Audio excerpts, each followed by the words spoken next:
ومن كان فيها ذا مقام ودولة فخير له جمع الفضائل ذا الذهب.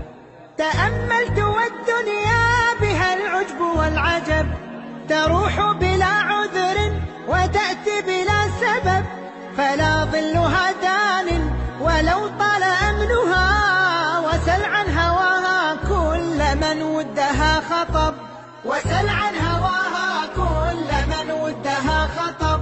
ومن كان فيها ذا مقام ودولة فخير له جمع الفضائل لا الذهب. ومن كان فيها ذا مقام ودولة فخير له جمع الفضائل لا الذهب. ومن كان فيها ذا مقام ودولة فخير له جمع الفضائل لا الذهب. تأملت